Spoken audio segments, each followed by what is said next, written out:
The wonderful Jonathan Scott.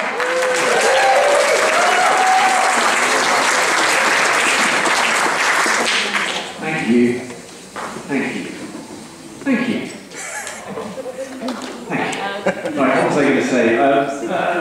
Yes, I'm here to talk to you about the Voyager Golden Record, and more particularly some of the photographs that ended up on that disc. And during the course of the talk, I'll play you some of the amazing things that got on the record. But first of all, what am I talking about? The Voyager Golden Record was a metal record that NASA stuck to the side of its Voyager space probe, that's it there, the golden circle, on the Voyager space probe in 1977. And why did they do that? Well, it was on the off chance that the Voyagers are ever found by alien intelligence. So the record was designed as a message for aliens. It's got 90 minutes of music, 120 images, greetings in multiple languages, all designed for aliens. And the thing I want you to keep in mind as we talk about it, because it's the mind-blowing fact that always captures my imagination, is that in all likelihood, the golden records, there are two of them, the golden records are likely to outlast our planet, which is, yeah, just endlessly blows my mind. So keep that in mind as I take you through some of the strange things that ended up on the record. Now, why? Why a record? Now, the answer to that lies in the fact that this was the second message NASA had sent. You see, back in the early 1970s, there was the Pioneer missions. Pioneers 10 and 11 were being sent to Jupiter and Saturn. They were the first human-made objects that were going to visit the planets. And because of gravitational slingshot, they were destined to be the first human-made objects to leave our solar system forever. And a writer, an English writer named Eric Burgess, kind of pointed out the magnitude of this fact, that these were going to be our first emissaries to the stars, so shouldn't they go with some kind of message that explained who had made them and where they came from. Now, Eric Burgess didn't really have any influence within NASA, but Carl Sagan, the man there, the great American astronomer, did. And he knew an inspiring idea when he heard it. So he bullied NASA into allowing him to create what he's holding there, the Pioneer plaque. And this is the team that created the Pioneer plaque. Carl Sagan, an artist called Linda Salzman Sagan, his second wife, and that's Frank Drake on the right, another great American astronomer. And in 1972, the Pioneer plaque was shown to the public. And it created a sensation. People were really excited by it. A bloke called John Lomberg, who I interviewed, who worked on the Golden Record, told me that when he first read about this, it was like Star Trek coming through right before his eyes. NASA were putting thought and money into how to communicate with aliens. It just really inspired him. But not everyone liked it. For a start, some people didn't like that only 3 people worked on a message that's supposed to speak for the whole planet. They were a bit annoyed about that. Some people didn't like that the man was doing the waving. You know, it's a bit of stand back, darling. Every way, you stay in the car. Some people didn't like that it gave our position away to any attack-minded aliens. And a lot of people didn't like the nakedness. It was rather prudish and silly now, it seems, but they didn't like it. They didn't like American tax dollars being spent to make NASA interstellar pornographers. But the most interesting thing about it, in a sense, is the genitals. Now, the man there, you can see, he's got those rather disappointing crown jewels.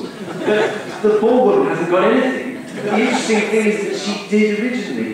Linda Salzman Sagan drew those figures, and she, in a simple line to indicate the vulva, and at a NASA meeting chaired by a man called Norgal, he okayed the design, but on the condition that the vulva was removed. Which is, yeah, endlessly fascinating. Forward wind in 1976. It's the tail end of 76, and the Voyager mission is in the later planning stages. And NASA call up Carl Sagan, and they say, Carl, you did that then, it was marvellous, shall we do it again? He said yes. And so him and Frank Drake put their heads together and thought, how can we make the Pioneer plaque? How can we make a better, bigger, better, all singing, all dancing Pioneer plaque? And the idea for the record came from Frank Drake. Because he was looking at the Pioneer plaque and thinking, how can I force an ordinary piece of metal to contain more information? And the idea that suggested itself to him was records. Records were a modest size, but because of all those lovely micro grooves, the surface area is really quite vast. So it gives you so much more canvas for images, information, music. And so that's where the record idea came from. And right away, Carl Sagan became more obsessed with music, sharing music with the cosmos, but Frank Drake headed what's known as the picture team of the Voyage Golden Record. This is early 1977, and the thing is, when I first heard about the Golden Record, I always heard, oh, it's got 90 minutes of music, 120 images, and I'm like, oh yes, I'm sure it has. But I just kind of thought, oh, they must mean it went with a booklet or something, you know, or some kind of liner note, some kind of sleeve, but it didn't. It went with the images encoded into the grooves of sound. Would you like to hear what photographs sound like? Okay, let's hope this works.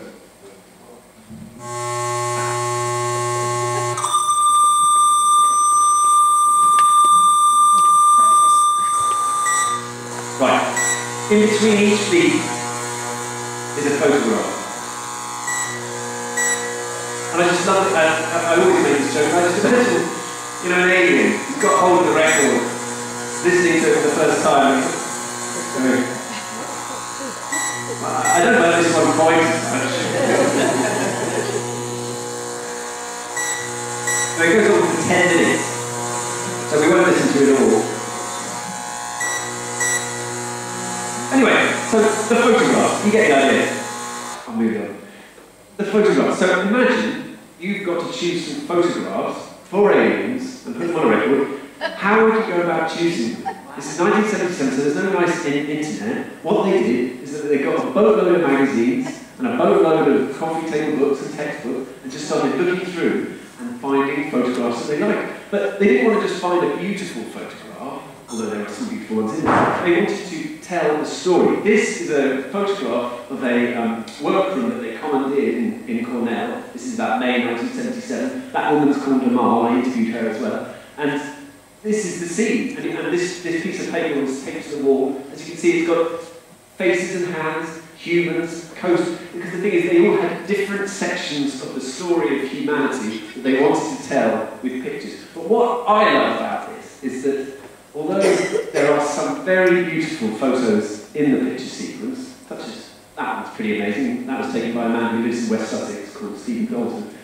While there are some very beautiful photos in there are also a boatload of really odd, strange, slightly tedious photos that tell a story. And the best way to sort of illustrate why is this Marx quote from my fantastic work. This is from John Lomberg. And this sort of illustrates the point I'm trying to make. If you wanted to show a picture, let's say of a hammer, just showing a picture of a hammer against a white background with nothing else in the picture is the clearest way to show a picture of a hammer. But it doesn't show you what it's used for. So maybe you want a picture of a man holding a hammer. But then maybe you want a picture of a man holding a hammer actually nailing something. Then you want to see the actual building, so you see the context of what he's nailing. And then you want to show that there are other people working there as well. So you start looking for your picture of a hammer, and it starts getting more and more complicated. Now there's so much in the picture that you don't even notice the hammer, and it's just a confusing bunch of objects. So I was looking for the ideal picture that had a lot of information in it, but where the clarity of the presentation was also there. So there you go. There we go. So this is just an example of some of the images. Right, that beautiful Guatemalan man, that's from a National Geographic. That picture of a house, Frank Drake took that. There's a man measuring the tail of a crocodile or alligator, I don't know which. I don't know why that's there. There's a spaceship. This, the first one, the circle, that's the first image the aliens see. The point of that is known as the calibration circle, and it's because they're told, it's all about the format. If they've got the wrong format, when they start hearing if it comes out as an oval, they'll know they're doing it wrong. Now, I asked Frank Drake, I'm sorry to say Frank Drake's passed away now, but I got to interview him, which was really nice, because he said he was a lovely man. But I asked him, were there any photographs on the record that you regretted? And he said, oh yes, the Olympic sprinters. And I said, why? And he said, well, just by chance, all the sprinters are standing with one leg up. And so he's worried that the aliens, if they do get it, they'll start assuming that this is how we move around. In certain situations, this is great, isn't it? And that's John Lomberg's thumb there, turning a page of a book. Now, when they couldn't find a picture that told a story, that told the hammer idea, they had to make their own. And they had this whole sequence where they wanted to explain how we eat and drink and consume things. And they had this marvellous black and white picture, really beautiful photograph of a slightly sweaty man eating a grape off a vine. But they thought, okay, we want to also show the aliens that we go and buy food in shops. So they went down to their local supermarket in Cornell and persuaded that woman, Wendy Radisson, who was an editorial assistant on a magazine of Carl, to eat some grapes. But so that one made it. That's on the golden record. That one is from the same day, and that one didn't make it. And you can see why, because it's so hot. That's John Lomberg again, that's Amal again. And what are they doing? I mean, they've got a bunch of grapes. You can't really see the grapes, and like, have you ever seen anyone? I mean, it looks like it's possibly a bomb or some kind of angry god that they don't want to upset. It's really weird. Here's another one. So, again, the one on the right is the one that did make it, the one on the left didn't. That's Wendy Radisson again on the left. She's the only human being that appears in the golden record twice. That's an astronomer called Val. That's an astronomer called George. Now, again, right, so this is the first attempt. They gave him a tuna sandwich. Val hated tuna sandwiches, apparently. It sort of comes across. But the point is, you can't really see very clearly what's going on. For the second one, they toasted the sandwich first. And you can see that he's already taken a bite out of the sandwich. So in one photograph, it shows not only how he eats the sandwich, but the after effects of the previous bite on that sandwich. Oh, love it. And again, I always make this joke, so apologies in advance, but you can see, because that's colour, we can see that she's, obviously licking chocolate or possibly coffee, ice cream. But in the golden record, that picture's actually black and white, so the aliens may assume it's vanilla. Sorry. Okay, so these are again, we're moving on to the music soon, don't worry. These are just some of my favourite images on the golden record. So this one on the left, that was taken by another astronomer called Jay Pasakoff. Again, I interviewed him, and he told me about a story about, you see, there's a whole load of photographs that show coast and various things about, land on this planet. And they couldn't find a decent picture that just showed an island surrounded by water. But Jay had been on holiday. See, Jay was married in 1976, and he went on a whole helicopter tour around the Great Barrier Reef, and he took that photo from a helicopter to Heron Island and the Great Barrier Reef. And what blows my mind about that is that, I've got loads of old snaps that have ended up in drawers, but Jay's snap has ended up on a pair of golden records travelling at 30,000 miles an hour that are going to outlast our solar system. It just blows my mind. This one, now they did this quite often. They would have a photograph, and then the next photograph in the sequence would be a outline, a silhouette of that photograph, so they can explain something. But basically, the photograph that went with that was a really hippie-ish 70s photograph of a completely nude couple with a woman very obviously pregnant.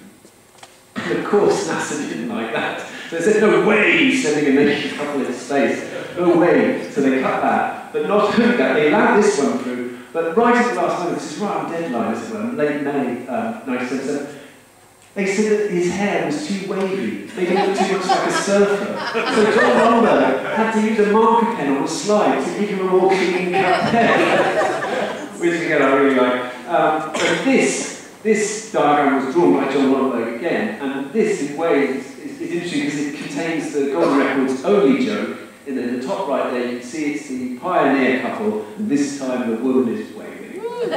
Still can't really see the genitals, though. It's hard to tell.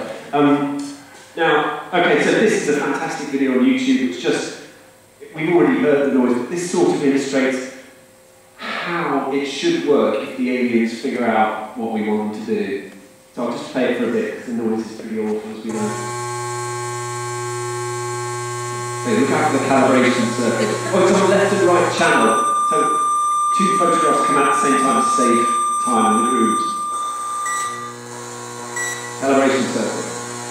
Oh, I forgot to say, 12 of the pictures are in colour, and this is an example of one. See, it comes in 3 washes. I don't believe the number of times I've seen this.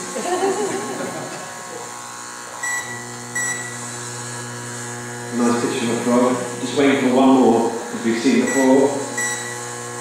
Yay! The man measuring a crocodile right over there. Whichever it is. Great, it's hypnotic, isn't it? Like I say, there are some really beautiful photos. I'm being facetious because I really love some of the photos, but as I say, the stuff is so weird. Yeah, that's enough. Right, I know this isn't a very interesting image, but this is just, just something I brought to show just how much they managed to cram on the record. So, it's 60 revolutions per minute, double-sided. They went for 60 revolutions per minute, because although that means the sound quality is not quite as good, it means they could cram on as much as possible. And it starts, well, do you want to hear the very first thing that the aliens will hear? So imagine you're an alien, you figured out how it works, you built your own record player, you put the needle in the groove, this is what you hear.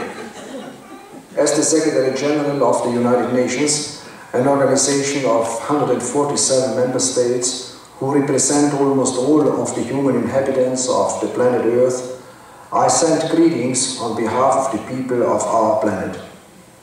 We step out of our solar system into the universe seeking only peace and friendship, to teach if we are called upon, to be taught if we are fortunate.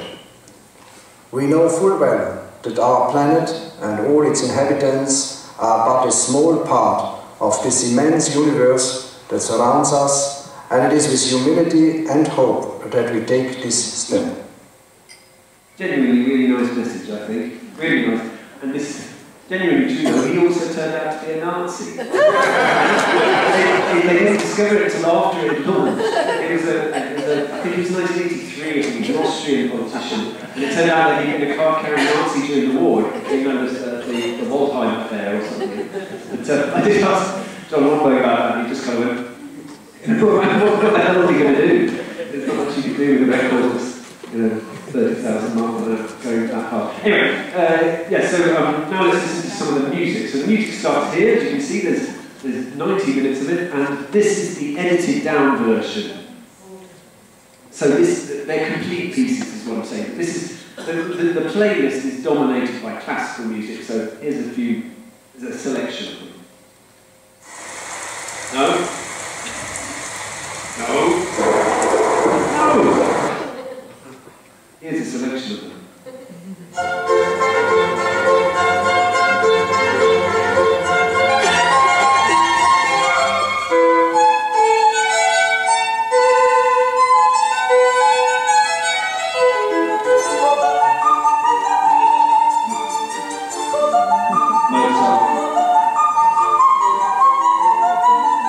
This next one scares the Jesus out of me.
good as well. Yeah.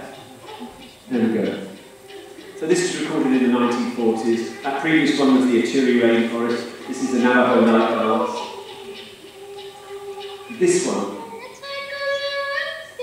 no one knows who this is. It's been lost. It's just a girl that was recorded in Peru singing this is a wedding song.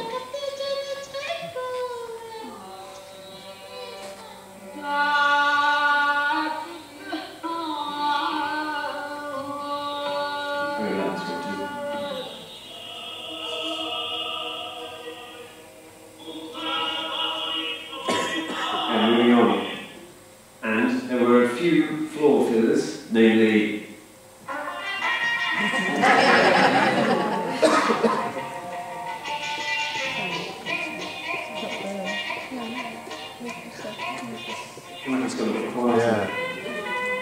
anyway, you know who that was, Chuck Berry. This is Louis Armstrong, Melancholy Blues 1927. And this song, coming up, is Dark Was the Night, Cold Was the Ground by Blind Willie Johnson.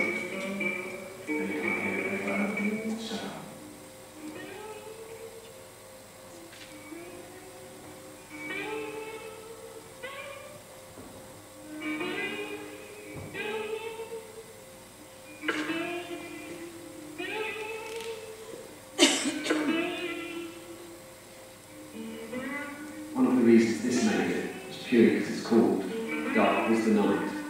That just seemed such an appropriate title for discs that were going to drift forever in space.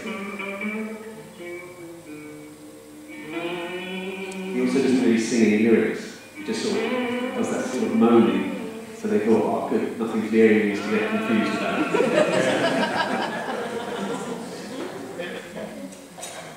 And the last thing, like I said, it's a slight pity I can't play it louder.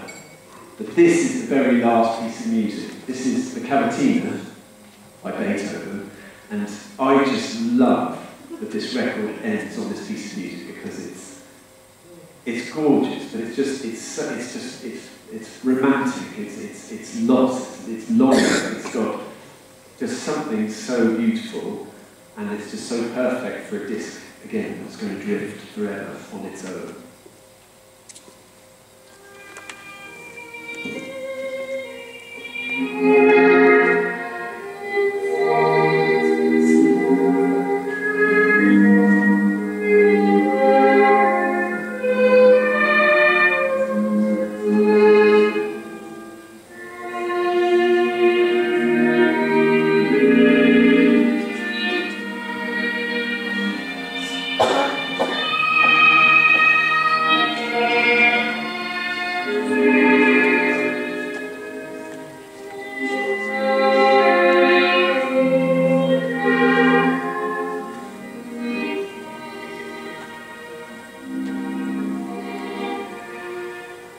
Nice, eh?